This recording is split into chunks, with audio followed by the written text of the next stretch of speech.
dia, querido aluno, querida aluna.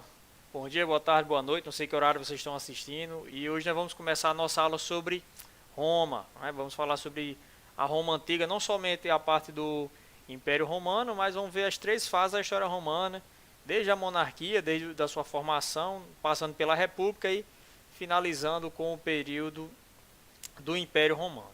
Ok, pessoal? Então, de início nós temos uma imagem do Império Romano para mostrar a grandiosidade desse império, que era um dos mais poderosos, mais ricos em história que nós temos até hoje, na história da humanidade. Um império gigantesco que abrangia desde a Europa até parte da Ásia, o norte-africano, e temos muita história para contar a respeito do Império Romano, né, de Roma como um todo. Então, está aí uma foto mostrando como ele era em sua extensão máxima. Então, sem mais delongas, aula de Roma. Acredito que essa aula vai ficar dividida em dois pedaços, ok?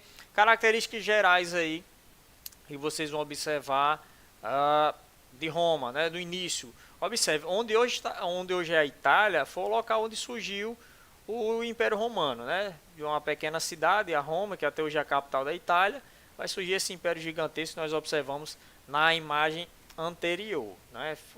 Localização geográfica dele na Península Itálica, banhado pelo rio Tibre. Sempre vai ter um rio de grande importância, isso é muito comum naquele período, uma região que tem um solo fértil, né? Isso vai favorecer o desenvolvimento da agricultura. Um litoral pouco recortado, né? Muitas partes com poucas baías, poucos portos naturais, e era uma península. Observe nessa imagem aqui, pessoal, que vocês vão ver que é uma península onde tem vários povos, viviam vários povos naquela mesma região, né? No norte, na parte de cima, nós temos os gauleses, no centro, os etruscos e os latinos, e no sul, os gregos. Sim, os gregos. Os gregos entram nessa salada de povos que formaram Roma. Lembro da segunda diáspora grega, nossa aula sobre Grécia, e a segunda diáspora grega, vários gregos em busca de terra para viver, eles vieram parar dentro do território romano, dentro da Península Itálica. Então, de modo geral, o início de Roma ele se dá muito parecido com o início da Grécia, uma formação, vários povos vivendo naquela região, só que Roma vai ser uma cidade central, um poder centralizado. Todo o poder que vai emanar naquele território será a partir de Roma, ao contrário da Grécia, que cada cidade tinha o seu próprio poder, porque eram cidades-estados. A fundação. Existem duas histórias sobre a fundação de Roma, da cidade romana. Existe a histórica, a arqueológica, a versão arqueológica, né? Que Roma surgiu por volta de mil anos antes de Cristo, pelos latinos, né? Alguns dizem que começou de uma fazenda, outros dizem que começou de uma base militar. E existe também a famosa história lendária, né? dos gêmeos Rômulo e Remo. Eles estão aí na famosa loba, né? Esse símbolo é utilizado até hoje pelo time da Roma para expressar essa crença mitológica na fundação da cidade de Roma. Desde o início, o modo de produção deles era o modo de produção escravista. O modo de produção escravista é aquele onde todo mundo trabalha para o Estado. Todos são obrigados a trabalhar para o Estado, porque o Estado detém todas as terras, o Estado detém basicamente todos os direitos. Como eu falei no início, a história romana ela é dividida em três pedaços. Primeira fase, monarquia. República, segunda fase, e Império é a segunda fase. Uma maneira fácil de aprender essas três fases é vocês lembrarem que monarquia, quem manda é um rei. Na República, quem vai mandar é o Senado. E no Império, mais fácil. Quem manda no Império? O Imperador. Ok? Então, você conseguindo identificar e definindo quem é que vai mandar em cada um desses períodos, vocês não vão vai evitar que vocês misturem. Bruno, estou estudando um fato e não sei se ele aconteceu no Império ou se ele aconteceu em uma república, ok? Então é só você aprender, decorar quem mandava naquele período. Vamos lá. Aqui é um resumo da lenda a respeito de Rômulo e Remo, da lenda. Rômulo e Remo eram irmãos gêmeos, filhos da sacerdotisa Rhea Silva e do deus Marte, né? Então um deus teve um filho com uma mortal, isso era muito comum na mitologia romana. Eram herdeiros do reino de Alba Longa. Amulho, tio dos gêmeos, queria ocupar o trono e mandou jogá-los no rio Tibre. Mas eles não morreram porque foram encontrados por uma loba que o amamentou. Depois eles foram criados por um pastor Faustulo e sua mulher Laurentina, e tornaram-se adultos fortes e corajosos. Proclamados reis daquela cidade, eles acabaram disputando, porque tinham inveja de quem quer mandar mais na cidade, e Rômulo matou Remo, tornando-se o único chefe daquela cidade, e colocou o nome da cidade de Roma. Acredita-se que é em homenagem ao seu irmão Remo. Okay? Então, claro que essa lenda não é verdade, mas uma coisa que soma-se à versão histórica é que acredita-se que o nome do primeiro rei de Roma era Rômulo. Roma teve 7 reis. Roma teve 7 reis no seu período da monarquia. O primeiro deles foi Rômulo e o último deles foi Tarquínio. Tarquínio, o arrogante. Está até aqui já nesse slide. Então, falando da primeira fase da história romana, é a monarquia, onde vai mandar os reis. Os reis eram a principal autoridade naquele período, ok? É uma fase, por ser a mais antiga, nós temos pouca documentação a respeito dela. O rei, qual era o papel do rei nesse período? Acumulava as funções executivas, religiosas e jurídicas. Fazia com que as leis fossem cumpridas, tinha um certo poder e autonomia para julgar as pessoas e também interferir nos assuntos religiosos daquele período. Lembrando que eles eram politeístas, ok, pessoal? E abaixo do rei nós tínhamos o Senado. Então não era só um rei, ele mandava sozinho, ele era um rei absoluto. Não. Na monarquia romana, o rei ele não era absoluto. Tinha um Senado formado por anciões, homens ricos, da elite da sociedade que adquiriam esse direito, e eles entravam no Senado. Tinham o poder de veto sobre as decisões dos reis. Então, se o rei quisesse aprovar alguma coisa e os anciões, o Senado não quisesse aceitar aquilo ali, eles tinham o direito de vetar essa decisão. E aí que entra o motivo por que acabou a monarquia lá em Roma.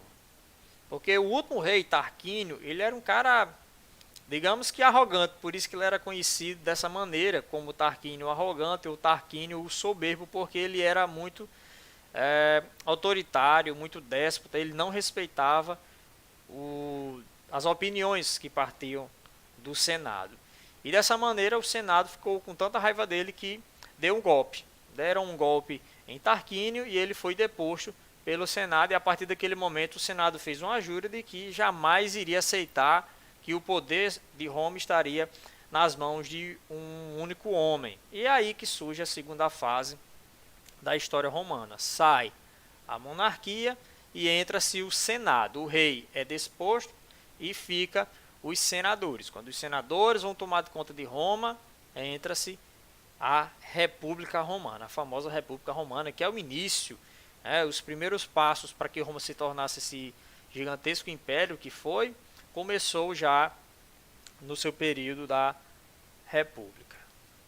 Olha só como era a sociedade, uma divisão social lá em Roma, imaginando uma pirâmide, um sendo o topo dessa pirâmide e assim sucessivamente, 2, 3 e lá no finalzinho o 4, que eram os escravos. Os patrícios, a elite romana, era um grupo detentor do maior poder, formado por grandes proprietários de terra que acreditavam descender de Rômulo, acreditavam descender do primeiro rei de Roma. Abaixo dos patrícios nós vamos ter os plebeus, compostos de artesãos, comerciantes e pequenos proprietários. Não podiam casar com os patrícios nem exercer cargos públicos ou religiosos, mas eram obrigados a servir no exército. Também nós tínhamos os clientes, ex-escravos dependiam completamente dos patrícios. Os clientes eram aquelas pessoas que eram mantidas pelos patrícios. Eram pessoas que eram apadrinhadas, eram criadas. Você vai ser meu morador, você vai ficar aqui cuidando aqui da minha mansão, cuidando dos meus negócios e eu vou deixar a sua família abastecida de todo suprimento. Então, os clientes eram homens ricos, podiam manter a sua família e às vezes eles meio que adotavam outras famílias, esses seriam os clientes. E abaixo, como quase sempre, abaixo das pirâmides sociais, nós vamos ter a classe dos escravos, prisioneiros de guerra ou devedores. Essas eram as duas principais maneiras de você se tornar escravo naquele período. Tá? Ou você era derrotado, ou você tinha uma dívida tão grande, não tinha como pagar, e você iria trabalhar de graça para algum patrício. Ok? Isso vai ser motivo de disputas sociais muito grandes logo mais à frente. Eram usados no trabalho pesado, seus donos tinham poder de vida e morte sobre eles. Os escravos tinham as piores condições que a gente pode imaginar. Os escravos romanos, eles tinham uma condição de vida muito triste, muito pesada. Enfim, existem filmes, documentários que podem retratar isso de maneira bem mais realista para vocês. E aí a gente chega na República. Nós chegamos na segunda fase da história romana. Sai da monarquia, temos 7 reis, o rei é deposto porque ele era arrogante, ele era autoritário, e aí inicia-se a fase da República, a República Romana. E observe como a República Romana ela era bem organizada, pessoal. Era um sistema político muito bem definido, muito bem organizado. Né? No topo nós temos aí o Senado, né? Controlado pelos patrícios, pelas famílias mais ricas. Foi o principal órgão de poder. O poder emanava do Senado. Nós vamos ter 2 cônsules. Tinha os cônsules, eram o cargo mais alto dentro do Senado, eram esses cônsules, eram eleitos anualmente, presidiam o Senado e tinham o poder de propor leis. Nós tínhamos os pretores, responsáveis pela justiça, eram os juízes. Né? Nós tínhamos os censores. Para você não esquecer o que eram os censores, é só vocês lembrar o censo. Quando o Brasil faz um censo, para fazer o quê? Fazer uma contagem da população. Então, quando o governo ele precisa de uma contagem, de um levantamento populacional, saber quantos ricos, quantos pobres, quantos escravos, qual é a renda de cada um, faz-se um censo. E os censores eles tinham essa responsabilidade. Eles faziam um censo da população conforme a renda. Eles dividiam a população de acordo com a renda.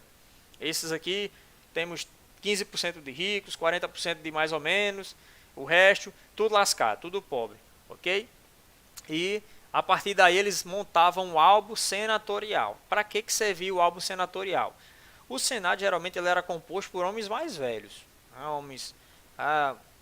e quando morria um senador, abria-se uma vaga dentro do Senado e teria que ser reposta essa vaga. Então, o álbum senatorial era um álbum onde tinha uma lista de possíveis senadores. Para quando morresse um, eles iam para o álbum senatorial, escolher esse aqui, vamos colocar esse aqui. Ele é o próximo nessa lista.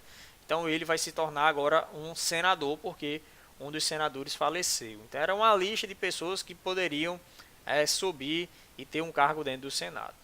Nós temos os edis, serviam basicamente como prefeitos, conservação, policiamento e abastecimento da cidade, saber se bairro tal tem água, saber se o abastecimento está funcionando, como é que está a feira livre, a violência, que naquele período era muito grande. Tinha os questores, que eram os tesoureiros, responsáveis pelo tesouro público, cobrança de impostos, e tinha os ditadores. Eram escolhidos pelo Senado para governar Roma, mas durante 6 meses apenas. Os senadores eles entendiam muito de política, mas eles entendiam um pouco de guerra. Então o que é que acontecia? Quando Roma entrava em uma disputa, entrava em uma guerra, eles entregavam, durante o período de 6 meses, as chaves de Roma a um ditador. Então o ditador ele era um líder temporário para governar Roma durante aquele período em que eles estavam tendo esse período bélico, essa guerra com outro povo. Okay? Passou-se o período de guerra, o poder era devolvido ao Senado. Okay? Lembre-se disso, porque quando a gente for falar de Júlio César, no final da República, Júlio César foi um cara que não respeitou esse período. Júlio César não respeitou o período dos ditadores e continuou um ditador durante muito tempo, até que foi executado dentro do Senado pelos próprios senadores, porque eles não admitiam que o homem quisesse estar acima do Senado romano. O Senado, você vê como era uma instituição muito sólida, em que eles respeitavam de uma maneira absurda. Aquele que quis quebrar isso, pagou com a vida dentro do próprio Senado, foi morto a punhaladas. Ok? além de todos esses cargos aqui que a gente viu, existiam outros cargos.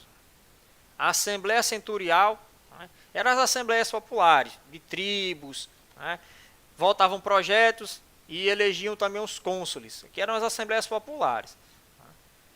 Eram compostas pelos soldados, tinha a Assembleia Curial, que cuidava dos assuntos religiosos, e tinha a Assembleia Tribal, escolhiam os questores e os edis. Quem eram os questores e os edis, Bruno? Questores, os tesoureiros. Os edis eram os prefeitos, responsáveis pela conservação e o policiamento, o abastecimento da cidade. Os plebeus, quem eram eles no jogo do bicho?